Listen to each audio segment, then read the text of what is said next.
degree from St. John's University and a master's in arts and science from Long Island University. Cy was a teacher in the New York City school system, and he was Teacher of the Year in Brooklyn and Staten Island. He also a United States Marine in Israel. In Israel. And without further ado, Cy Targaglia. Subject today is Lincoln's birthday, and it's Black History Month, so I'm trying to bring in timely subjects. Heritage Month is really like I'm aiming for. The Emancipation Proclamation is considered one of the top 3 or 4 documents in American history, and we will discuss it now. It's called Proclamation 95. It was a presidential proclamation or executive order. It was an executive order. He signed on January 1st, 1863.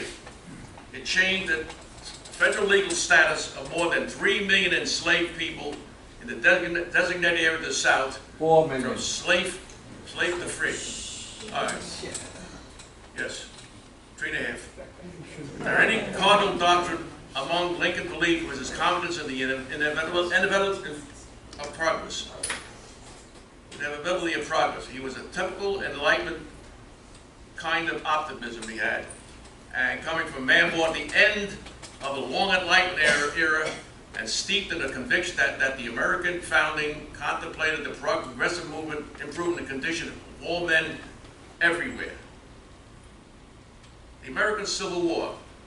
The American Civil War fought between the Northern Unionists and the Southern Confederacy. I'm going to use the word unionist a lot in this talk.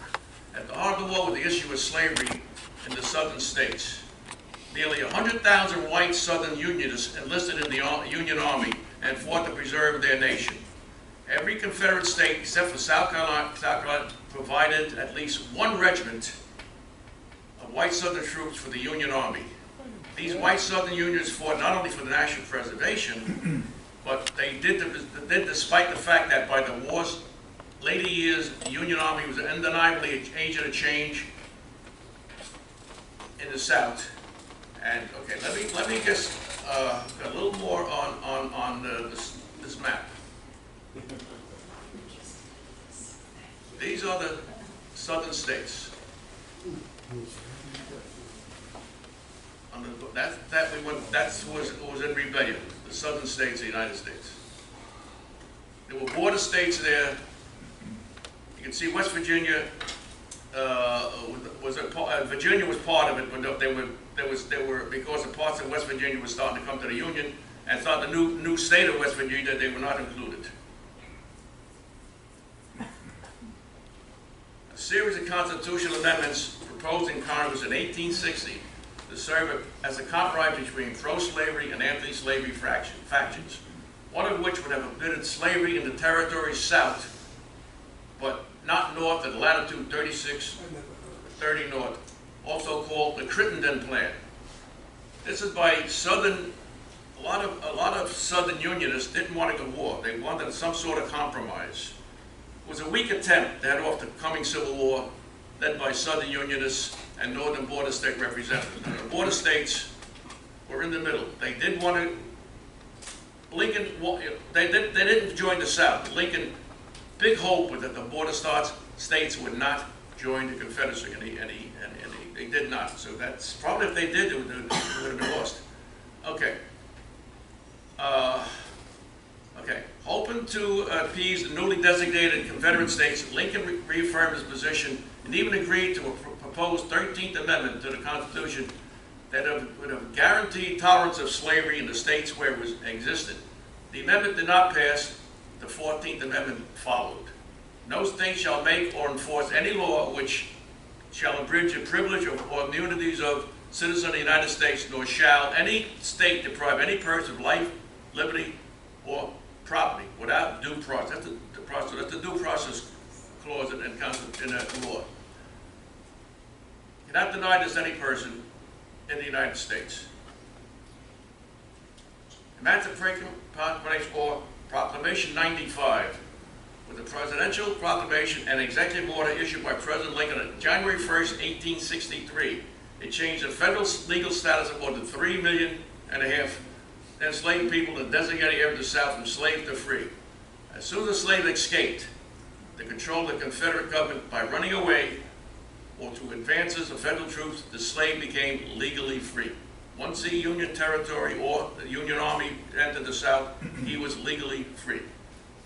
When President Lincoln first proposed the Emancipation Proclamation to his cabinet in the summer of 1862, many of the cabinet secretaries were apathetic, or worse, worried that the proclamation was premature. Eventually it reached and liberated all the designated slaves. It did not cover the slaves in the Union area that were freed by the state action or by the 13th Amendment in December 1865. It was issued as a war measure during the American Civil War, directed to all areas the rebellion and segments of the and to the Army and Navy. So it was directed to the South, to the rebellious areas. When the American Civil War began, President Lincoln carefully framed the conflict as concerning the preservation of the Union, rather than abolition of slavery. He thought that would be a better path, and it was. It turned out to be. Although he personally found the practice of slavery abhorrent, he knew that neither Northerners nor the residents of the border slave states would support abolition aimed at this aim as a war. Preserving the Union was the aim that went into it. Later on, abolition of slavery became the dominant. By mid-1862, as thousands of slaves fled to join the invading Union Northern Army, Lincoln was convinced that the abolition had become a sound military strategy, as well as a morally correct path. And it was morally correct. On September 22nd, soon after the Union victory at Antietam, he issued a preliminary Emancipation Proclamation, declaring that as of January 1st, 1863, all slaves in rebellious states shall be thenceforth and forever free. While the Emancipation Proclamation did not free a single slave, it was an important turning point to the war, transferring the fight to preserve the Union into a battle for human freedom. This is the soldier's home. Impatient to gain some measure of privacy and grief for his son. His son died, by the way, that year. And to manage the war effort free from distractions, people were just bugging him for positions in the government. He had to get away. He just had to get away. He moved to a house at the soldier's home, 3 miles north of the White House, overlooking the city for the summer season. Lincoln and his family had intended to take up residence there during the summer of 1861, but Fort Sumter appeared, and he couldn't go there. Okay. My eyes are going, might be crazy. Okay. Despite the serenity of the soldier's home, Lincoln was never able to escape the constant reminder of the grim course of war. Union soldiers were buried in the cemetery on the ground, and the troop tents of Presidential Guard were within plain sight. So he was never away from the war. This is Lincoln writing in his bedroom.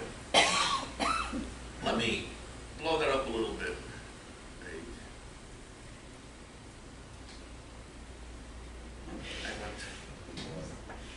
This happens when you touch these things. We gotta go back down. Okay. I want to blow that up.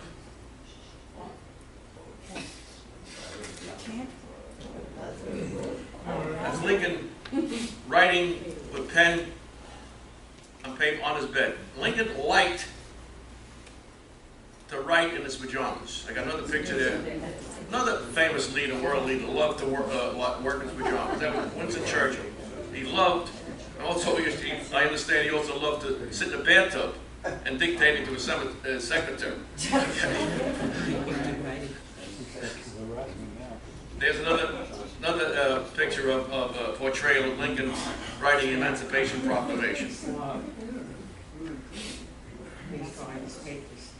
Emancipation Proclamation broadened the goals of the Civil War. While slavery had been a major issue that led to war, Lincoln's only mission at the start of the war was to maintain the Union. He wanted to preserve the Union. He said that over and over. He changed later on to abolition of slavery.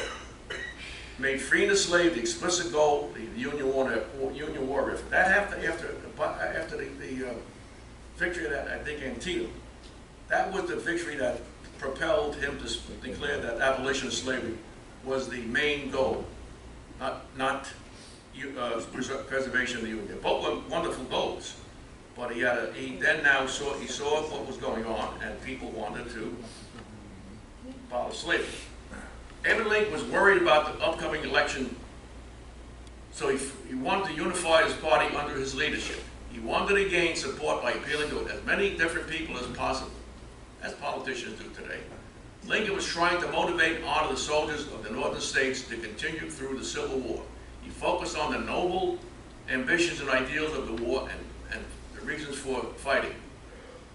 The consecration of the Gettysburg Cemetery in Pennsylvania was a state event, and Lincoln recognized the importance of it. The ideal that Lincoln put forth in the Gettysburg Address were ideal that all Americans, no matter their political thoughts, could accept and sound. Remember, the Gettysburg Address was a speech. The proclamation was basically a law. The Gettysburg Address is a speech by President Lincoln. It was one of the best known in American history. So was their proclamation. Here is Speaking about the Gettysburg Address. a freed slave pondering his future. It applied to 10 states. A proclamation applied to 10 states that was still a rebellion in 1863, and thus did not cover the nearly 500,000 slaves in the slaveholding border states, which is Missouri, Kentucky, Maryland, and Delaware. I never realized that Delaware was a slave state, which were Union states. These slaves were freed by later separate state and federal actions. The state of Tennessee had already mostly returned to the Union. The state of Tennessee left the Confederacy, returned to Union control under a Union government. So it was not named, it was exempted. Virginia was named, but exemption was specified for 48 counties in the process of becoming a new state of West Virginia, and 7 additional counties and 2 cities in the Union-controlled Tidewater region. Antietam and the Proclamation. Of course, you know, emancipate means to free. Even before the Proclamation, more than 100,000 African soldiers Africans left slavery for safety of the Union. By the summer of 1862, Lincoln had decided to free all enslaved African Americans in the South. But he waited for the right time to announce it. Lincoln makes the announcement after the following of Union victory at Antietam. Lincoln signed the proclamation on January 1st, 1863. As with most events, timing is everything. Lost there would have set back the proclamation. Now here's the proclamation. Let me go to blow that up a little bit. We'll see what we could do.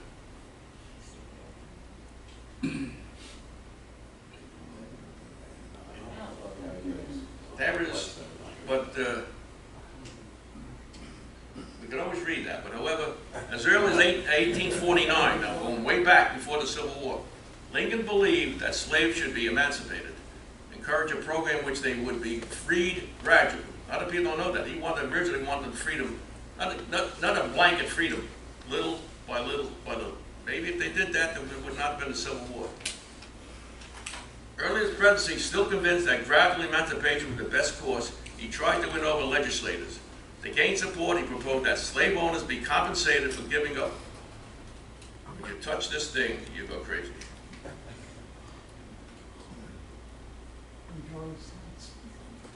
Gotta go back.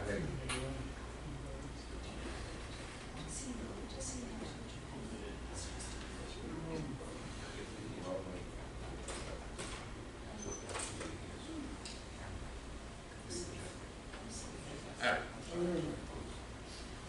What did the Emancipation Proclamation actually do? Emancipation Proclamation ended slavery in the Confederate States only. It did not apply to slave states in the Union. Lincoln's decree also allowed for African Americans to serve in the Union's armed forces. Limit the southern slave states. The southern states used slaves to support their armies on the field and to manage home front. They needed black labor. There was 9 million people in the South, 6 million whites, 3 million blacks. So they were 1/3 of the South was black, and they were not allowed in the army. Later on, by the way, Confederate black soldiers went into the Confederate Army. Very much near the end, they just couldn't get them. They needed manpower. They used them as supply troops. Okay. President Lincoln shrewdly justified emancipation as a fit and necessary war measure in order to cripple the Confederates' use of slaves in the war effort. Lincoln also declared that the proclamation would be enforced under his power as Commander-in-Chief, that freedom of the slaves would be maintained by executive government of the United States. It was starting to get very tough. Now, September 22nd. On this date, 1862, he signed the Emancipation Proclamation. States continued in rebellion. Okay, September 22nd, Lincoln issued a introductory warning that he would order the emancipation of all slaves in any state that did not end its rebellion against the Union by January 1st, 1863. None of the Confederate states restored themselves to the Union, and Lincoln's order was signed and took effect January 1st, 1863. The Emancipation Proclamation outraged white Southerners who envisioned race war. It angered some Northern Democrats, energizing anti-slavery forces, and undermined elements in Europe that wanted to intervene to help the Confederacy. The proclamation lifted the spirits of African Americans, both free and slave. It led many slaves to run to the North for freedom. Freedom to the slaves. Okay, this is an order signed by Brigadier General. They say that all blacks entered Union territory or where the Union Army was, they were then now free. Origin of slavery in the colonial. Let's get the origin of slavery. Now, this is quite stirring to me. Are complex, and there are several theories that have been proposed to explain the trade. It was largely tied to European colonies' need for labor, especially plantation and agricultural labor, in their Caribbean sugar colonies operated by Great Britain, France, Spain, and the Dutch Republic. Most slaves were brought or kidnapped to the 13 British colonies, which is the east coast of the United States, which later became the eastern seaboard of the United States. They were imported from the Caribbean, not directly from Africa. In other words, very few, if any, slave ships, the Atlantic slave trade, came to America and with slaves on it. The black slaves came from the Caribbean. They were working the plantations there. By the way, you go back to the genesis of black slavery. Originally, they were using Indians, but Indians, for some strange reason, could not survive in captivity. They were dying.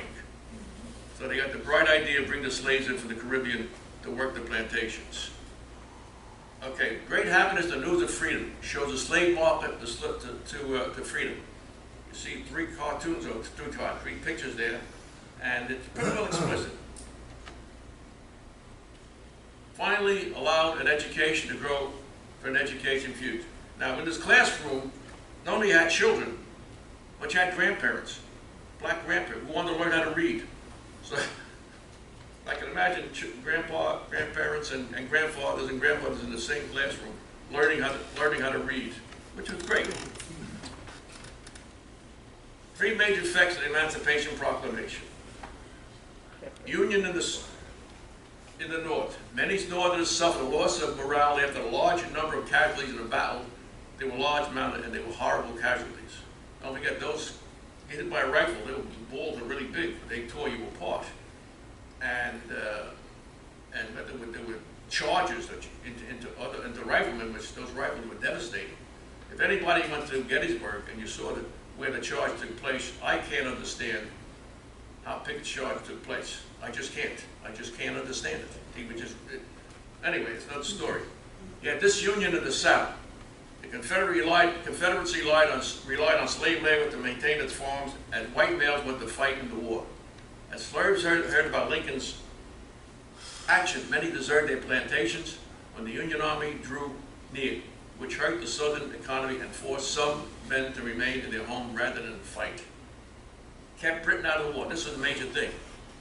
Britain made several gestures to the Confederacy to get Southern cotton growers to sell them fiber for their textile mills.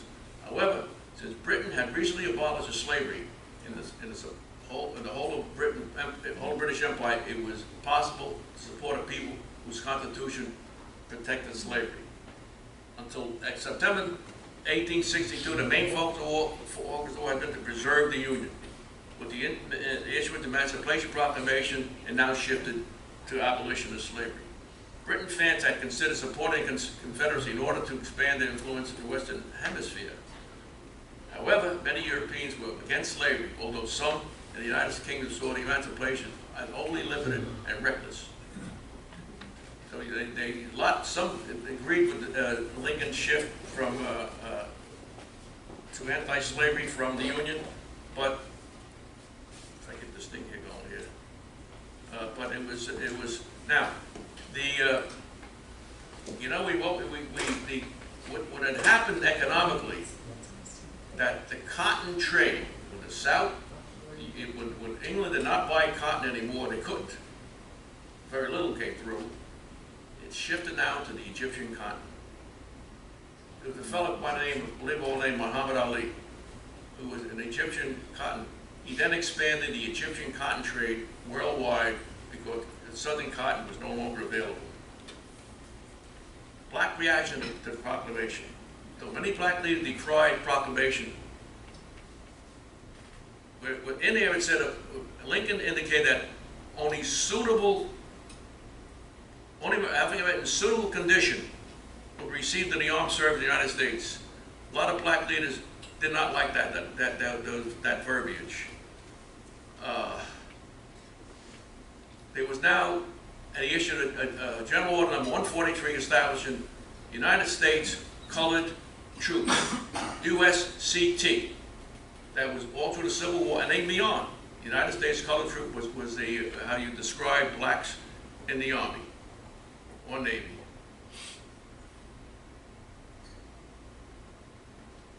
I'm losing something here. Okay. Emancipation Proclamation. Group and response. Abolitionists, they were thrilled, as you could say. Northern Democrats, most angered over the proclamation. They felt it would prolong the war by angering the South.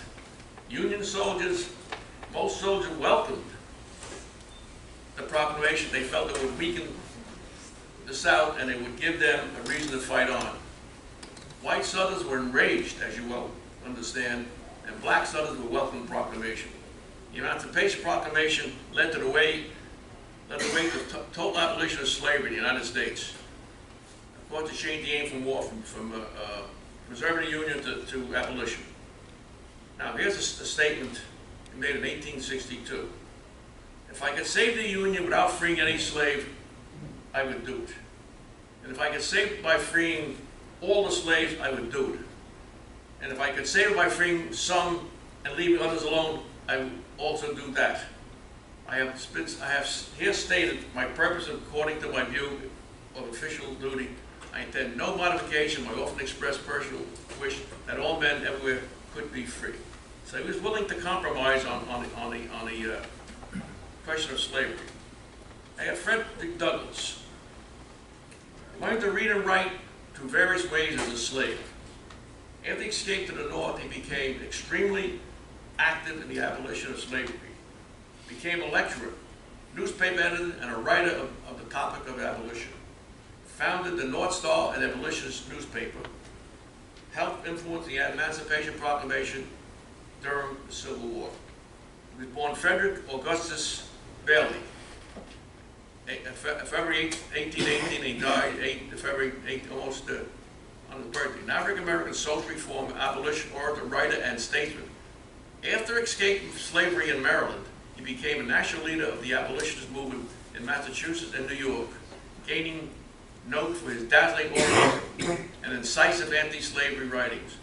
In this time, he was described by abolitionists as living counter-example to slaveholders' argument that slaves lacked the intellectual capacity to function as independent American citizens. Okay, divided nation. What the North? North had 3 times the population of the South. Had more money. Most of the country recognized the Union as a government in America. However, Britain and France had considered siding with the South. King Cotton. The South depended on King Cotton. That was their strategy. In the South, 9 million people, 3 million slaves. Average Southerner, not as wealthy as average Northerner. 90% of American industry and railroads were in the North. Fewer immigrants. Now, secession seemed to be given the population reduction statistic, lack of industry, and railroads proved to be the undoing of the Confederacy. In effect, the South depended on blockade runners for arms and heavy equipment designed for war. Visiting the Confederates, I visited the Confederate Civil War, I think it was either Alabama or Georgia. Alabama or Georgia, a few years ago. Almost struck as the scale of war resources could not compare with Union resources, both the manpower and the military capacity. Industry was not there.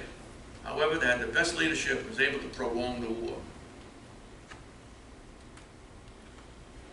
Now, the Anaconda had the strategy the North and South employed. The North used the Anaconda plan to blockade the South, stop trade, control the Mississippi River, divide and isolate section of the South. You notice around the country, looks like a giant snake. Want to squeeze the South into submission. The Southern strategy was King Cotton. Defensive strategy in the South. Try to ally with Britain and France, but must show the Confederacy is strong. Attack Union territory to draw Union troops out of the South. King Cotton was a major factor in the build of England and France. They did not buy into the Southern strategy. King Cotton has summarized the strategy used before the American Civil War by pro-secessionists in the Southern states of the future Confederacy. They said they relied on King Cotton to claim the feasibility of secession to prove there was no need for fear of a war. The northern states, Scott's Great Snake, that's the snake, well, Winfield Scott, planned to crush the Confederacy economically during the Civil War. It's sometimes called the Anaconda Plan. Dethroning King Cotton. Why did King Cotton fail the South? Strong production of pre-war years enabled Britain and France to build up huge warehouses, a huge amount of cotton in their warehouses. So it took a long time before they really needed cotton. Then it was much easier to go to Egypt and get it. Later, British workers were unemployed as the shortages started to take effect. The direct effect of cotton famine was relieved. Hundreds of unemployed workers were partially eased by Americans sending over food stuff. We sent food there. Union Army victory gave them the cotton to ship to Britain. So when the Union Army started opening up the South, they were down sending cotton to Britain. The Confederates ran a limited amount through the blockade. Blockade running is dangerous. It's very dangerous. Demonstrate the power of King Cotton. Southern cotton merchants spontaneously refused to ship their cotton in early 1861. With not a government decision, by November 1861, the Union Navy blockaded every major Confederate port and shut down 95% of exports. Since the British mills had large stockpiles, we said that because they suffered no immediate injury, the embargo. For Britain to have intervened would have meant war with the United States. They did not want that. And a cutoff of food supplies. We were supplying England with a lot of food. About 1/4 of British food supplies came from the United States, and that would have been cut off. Wartime resources. The North was more prepared to fight the Civil War than the South. Larger population, more factories, still to carry, and railroads to carry heavy loads. South, agricultural base, kind of 1/3 population. population was slave, and a railroad built to carry farm products, light loads. King cotton diplomacy. The South felt they would force France and Britain into the war due to the need of cotton. That didn't work out. Because the workforce was gone, as the slaves had been freed, also contributing was the lack of railroads to transport the cotton north. War had destroyed most of them. Another factor was the southern economy. It was in ruins. The South never really recovered after that. Southern reaction. Jefferson Davis issues proclamation. All African American soldiers and any white officer leader them should be punished by death. He was the former Secretary of War and should have realized that secession was suicide. As a Secretary of War, he saw the statistics. You know, like I've said a number of times, like all those Japanese admirals attacking Pearl Harbor were against going to war against the United States. They saw that they were all, most of them, former naval attaches in Washington, and they saw what America could do if America start producing war material. Jefferson Davis should have known this. He should have known this. One of the highlights of Jefferson Davis' career was he started the United States Camel Corps. He's the one that imported camels before he was still Secretary of War, camels in the United States as a possible force to put down if Mormons rebelled in Utah, out in the West. But he should have realized. He saw plain facts, what was in front of him. The South renewed their effort to save their way of life. Meant the proclamation had no effect on slaves. Free Northern blacks enlisted in the Lincoln Union Army served as laborers, not soldiers. Slaves provided the same type of labor for the South. The Battle of Galveston. The same day at the issuance of Emancipation Proclamation, the Battle of Galveston was just another Confederate victory. Both a naval and land, so it was a Southern naval victory. Union General William Renshaw was defeated by Confederate General John Magruder. That name keeps on coming up in history. Abraham Lincoln's Emancipation Proclamation on January 1st, on the day that we lost the Battle of Galveston, had no effect on it.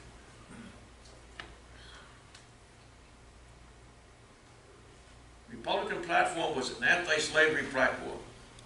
Declaration number 8 read, that the normal condition of all the territory of the United States is that of freedom. That is our Republican fathers, when they had abolished slavery in all our national territory, ordained that no person should be deprived of any liberty or property without due process of law. It becomes our duty by legislation. Lincoln was a Republican resulting in a solid South of the Democratic Party voters later on. Remember this solid South? That broke up and lasted to the 20th century. The solid South. Lincoln immediate goal was to use the Emancipation to win the war because it would give the Union Army a huge boost. Lincoln believed that Emancipation Proclamation would set the Union on the right road to achieve universal emancipation.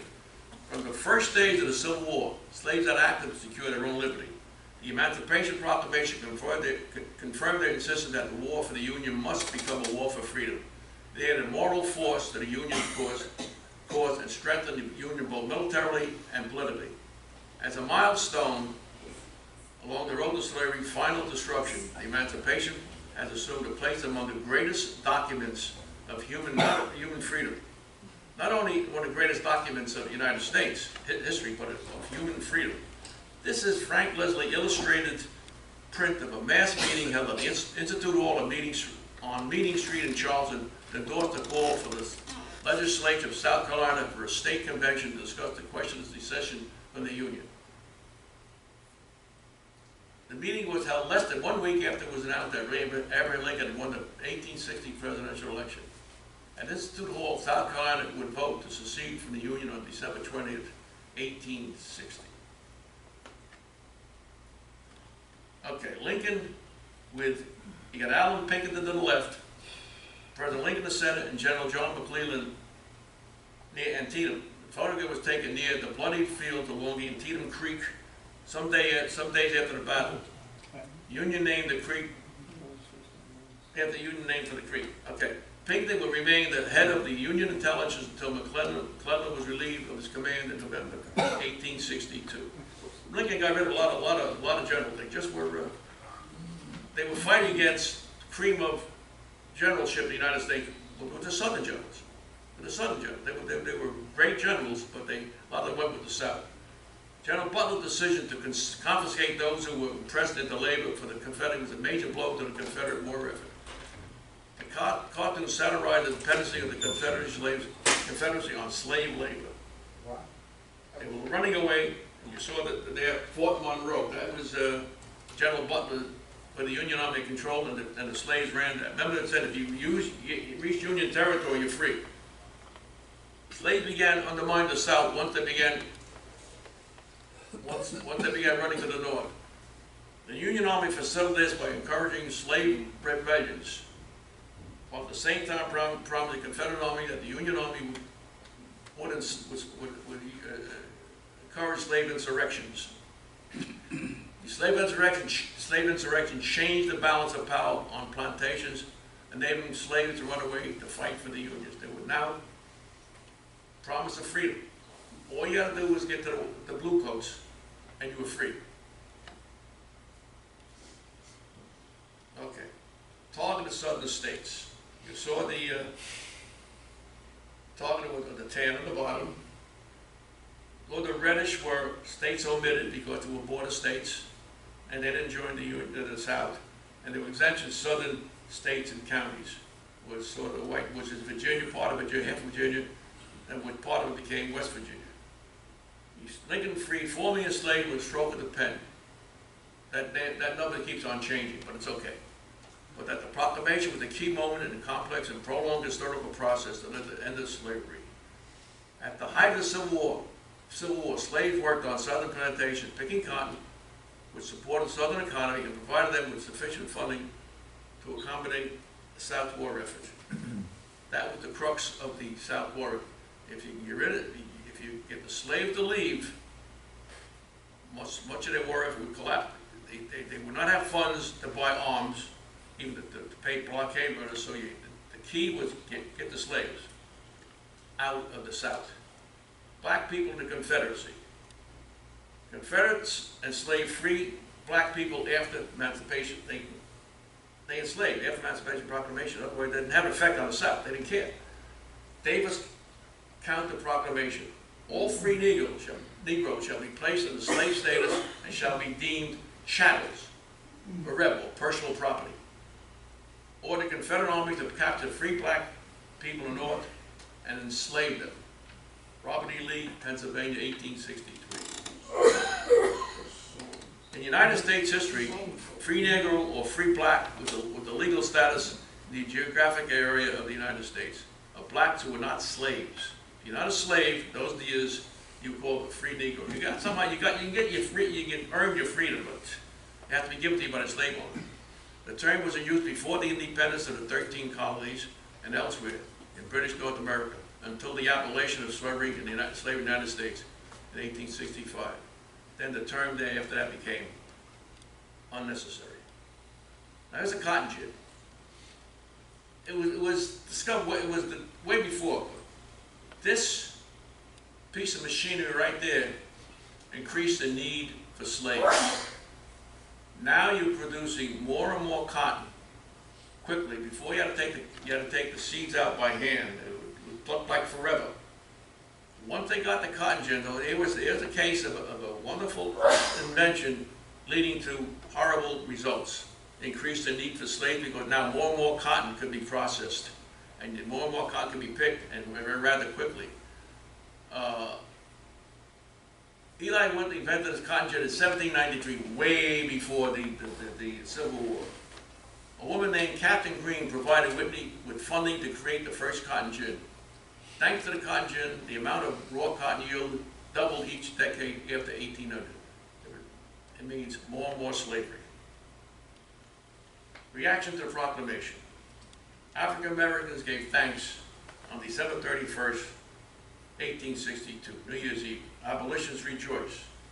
Frederick Douglass called January 1st, 1863, the great day which is to determine the destiny of not only the American public, that of the American continent. Some noted that the system of slavery still used in loyal slaves. They were. They were unionists, but they still had slavery. Till the 13th Amendment came into effect. Proclamation encouraged many enslaved African Americans to escape when the Union troops came near. Loss of slaves crippled the South's ability to wage war. Okay. Black troops. Emancipation Proclamation freed the slaves in a non-occupied state, which meant it freed none. It also meant that blacks joined the Northern Army and fought against the South. The South refused to return any black prisoner they considered contraband.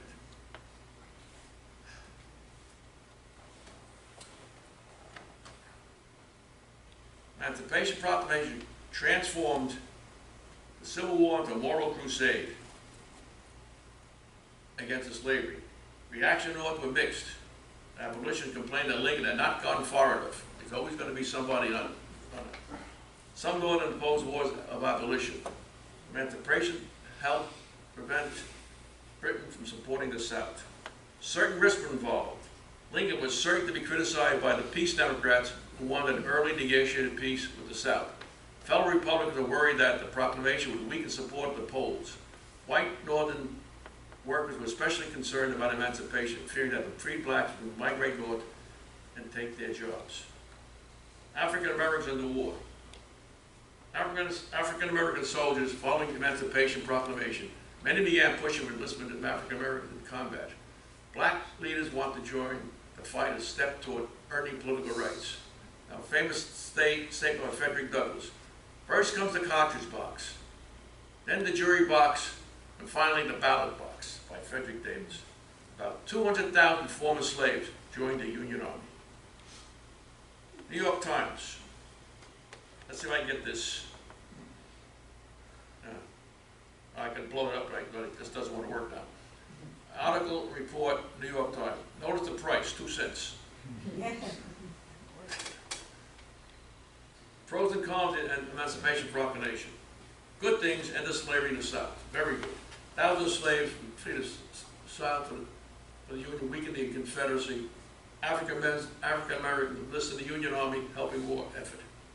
Not so good things. Difficult or impossible to enforce. Limited focus does not apply to slaves in the Union. No real provision are made for ex-slaves fleeing the South. African Americans in the Army face discrimination, lower pay, so on. Lincoln had been initially cautious about emancipating the slaves before becoming president. He had insisted that there was no federal authority to abolish slavery in the states where it already existed, which is true. There was no federal authority then. He had to issue the Emancipation Proclamation, or Order Number 95. His goal was to stop its spread into the Western territories. For many Americans, the Emancipation Proclamation was a shift from chattel to wage slavery. One of the most prestigious jobs as a black man could get was to be a Pullman car porter.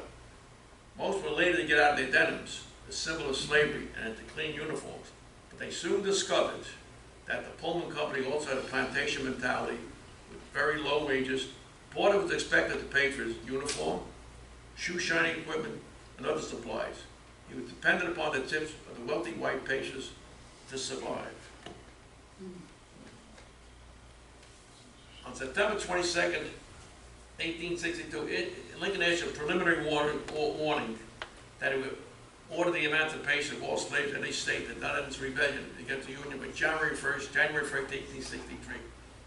None of the Confederate states restored themselves to the Union. So Lincoln's order was signed and took effect on January 1st, 1863. The Emancipation Proclamation outraged white Southerners and their sympathizers who envisioned a trade race war that angered Northern Democrats and energized anti-slavery forces. The proclamation lifted the spirits of African Americans, both free and slave, and led many slaves to escape from their masters to get to Union lines to obtain their freedom and to join the Union Army. Britain remains neutral. Now, there was an affair called the Trent Affair. A Navy captain of the American ship San Jacinto stopped a British ship and arrested 2 men. two Confederates. The British threatened the Union and dispatched 8,000 troops to Canada. Lincoln freed both prisoners and claimed that Wilkes acted without order. It was a diplomatic incident in 1861 during the Civil War that threatened the war between the United States and the United Kingdom. The U.S. Navy illegally captured two Confederate diplomats from a British ship. The United Kingdom protested vigorously. The United States closed the incident by releasing the diplomat. By the way, boarding a foreign ship is an act of war. England had the right to go to war if they want to press it. Slavery was an unqualified evil to the Negro, the white man, and the state, said Abraham Lincoln in 1850s, way before he was president. Yet in his first inaugural address, Lincoln declared they had no purpose, directly or indirectly, interfere with slavery in the United States where it exists. He reiterated his pledge on his first message to Congress on July 4, 1861, when the Civil War was 3 months old. Okay. It says it said, well, we went through this.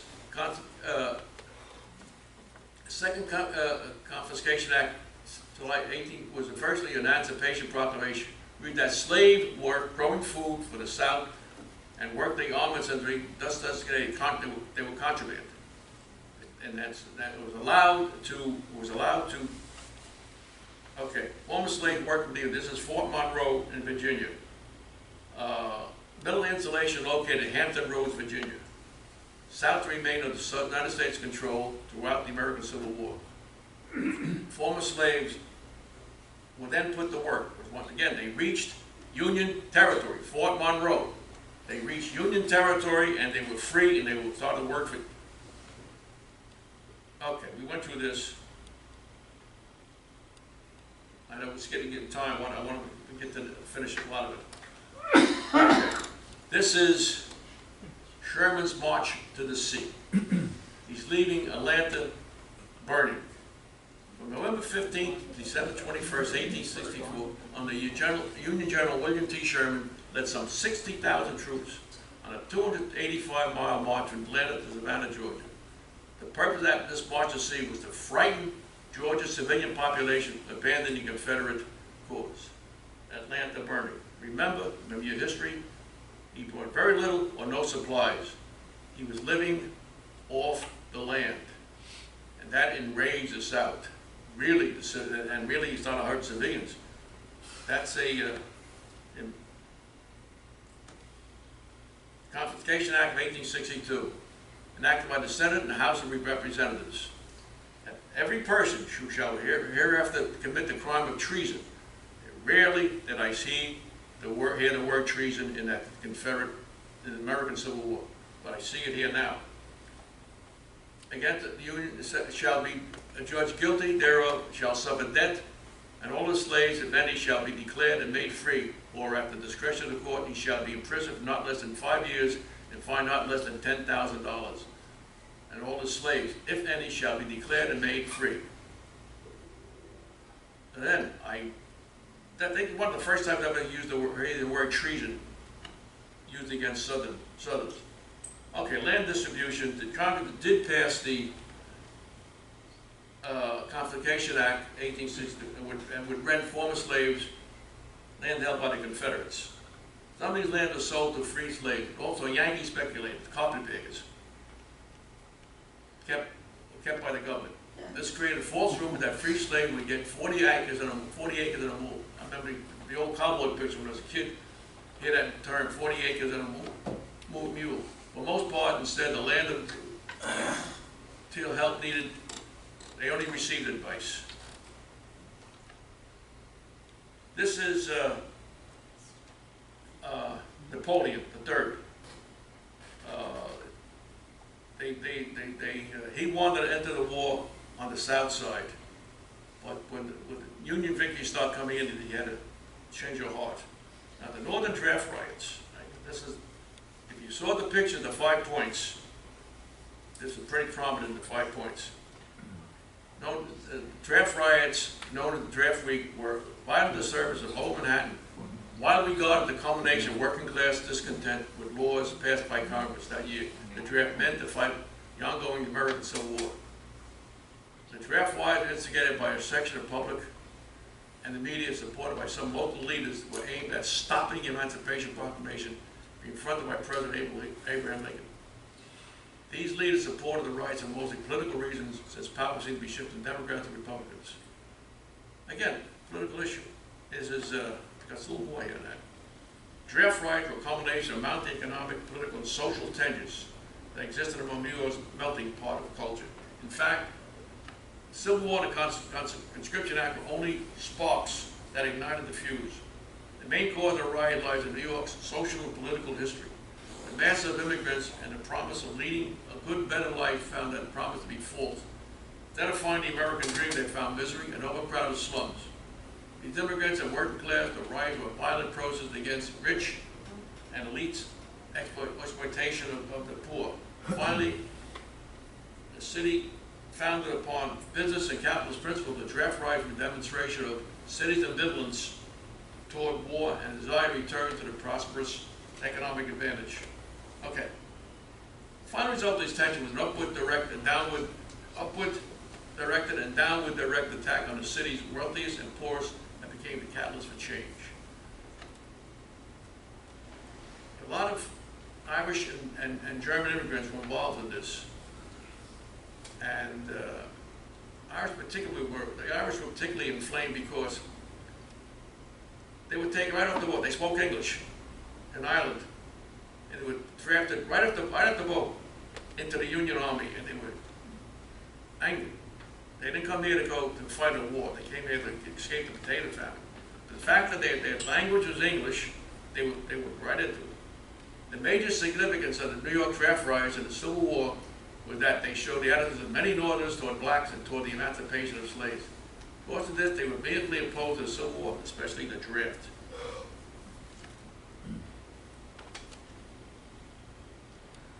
The war came in spring of 1861. New York was signed up to join the fight, lured by the prospect of a weekly pay packet as well as a short, glorious adventure. 2 years of carnage on the battlefield reduced the volunteerism to a trickle.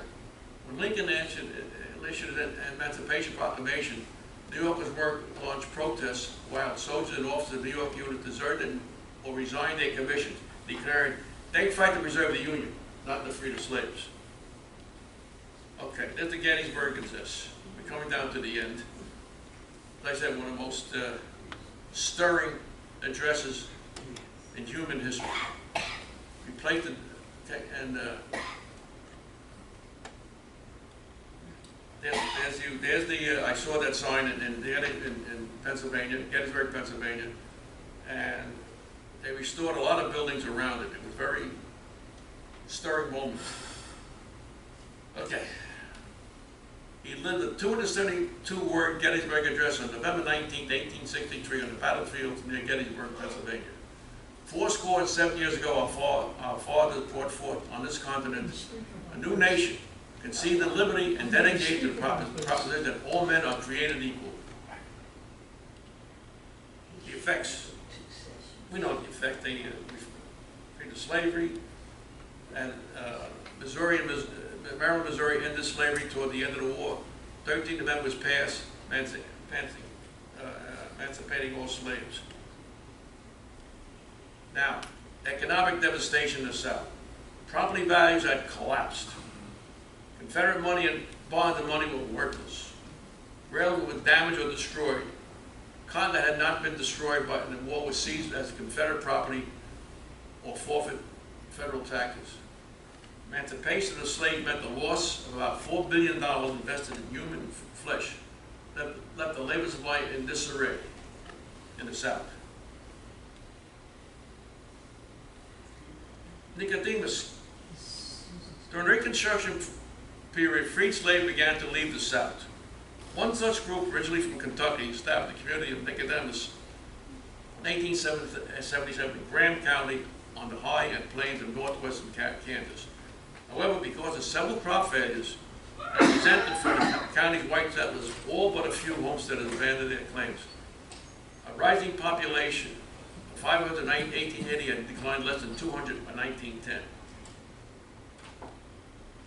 Okay. Reconstruction came to an end in the 1870s. Many Southern blacks feared they would lose their civil liberties, known as Exodus. Thousands fled to a number of newly created black towns, such as Nicodemus, was thrown as the promised land. Within 2 years, the committee had 700 residents, but had weather and subsequent crop failures, followed by the Union Pacific Railroad decision to bypass the town, spelled the doom. The town was eventually deserted. Here's the town there. Picture the town. Become a prosperous community surrounded by black-owned farms. The town had 2 newspapers, the Nicodemus Enterprise and the Nicodemus Western Cyclone. Also a drugstore, a bank, a schoolhouse, 3 churches, and general store. The general store was erected by S.G. Wilson in 1879, the first 2 buildings in the town. Most prominent citizen was Edwin P.J. McCabe. Arrived in 1870, he served the community as attorney, land agent, and later became the highest rank of African American elected. He was the Attorney General, I believe, of Kansas. That's him right there. The land promoter and political operative. Edwin was the most influential African American leader in Kansas and Oklahoma in the late 1800s. Primarily responsible for the immigration of thousands of blacks from the South Oklahoma Territory in the 1890s. Born in Troy, New York, in 1850, McCabe was the son of Elizabeth McCabe and a husband, a man who was not known. He had a knockabout childhood and youth, moving with his parents to Fall River, Massachusetts. Then went to Newport, Rhode Island, Bangor. He was all over the place, but he became a very successful. Okay. At the last slide, I just brought this in because it showed the slave trade was not only the Atlantic slave trade. American historians said that more than 1 million Americans were enslaved by North African slave traders between 1530 and 1780, a time of vigorous Mediterranean and Atlantic coastal piracy. The number of white Europeans enslaved is only a fraction of trade that brought 10 to 12 million black slaves to the Americas over a 400-year period. Research shows that slave trade was more widespread than commonly assumed. The impact on Europe's population was significant.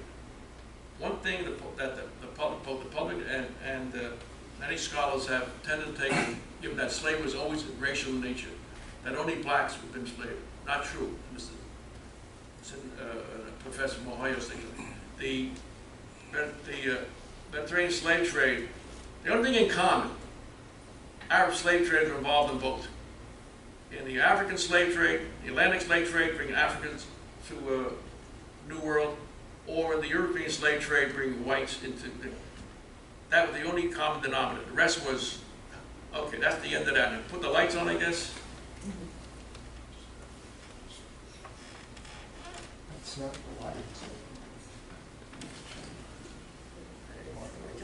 That thing in the back. No.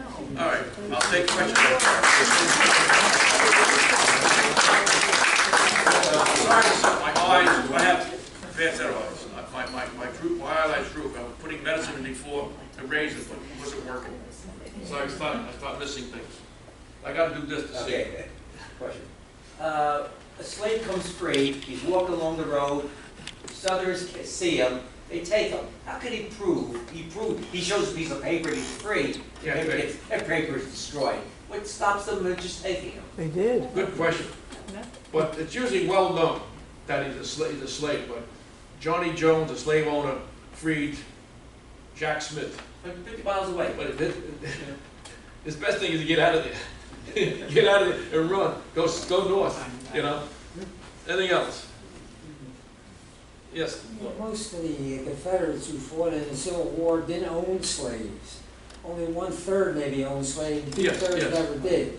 And they were fighting more for preservation of the South as a But their culture. for their culture And states' rather than rights. for slavery. States' rights. And for slavery. Most did not have slaves, you're right. They were poor farmers. They were farmers, they didn't have slaves. And those even poor farmers hired blacks to work with them, not made them slaves, they hired them. But you're in that culture. You're in a culture of states' rights, in that culture of this is our lifestyle. You're going to kill our lifestyle. What was the reason that France and England wanted to support the South? What, to overcome the United States because of this Revolutionary War or what? I mean, England didn't have slavery, but yet it said it kept Britain out of the war. Why would they want to support the South? Cotton. English mercantile industry was vast.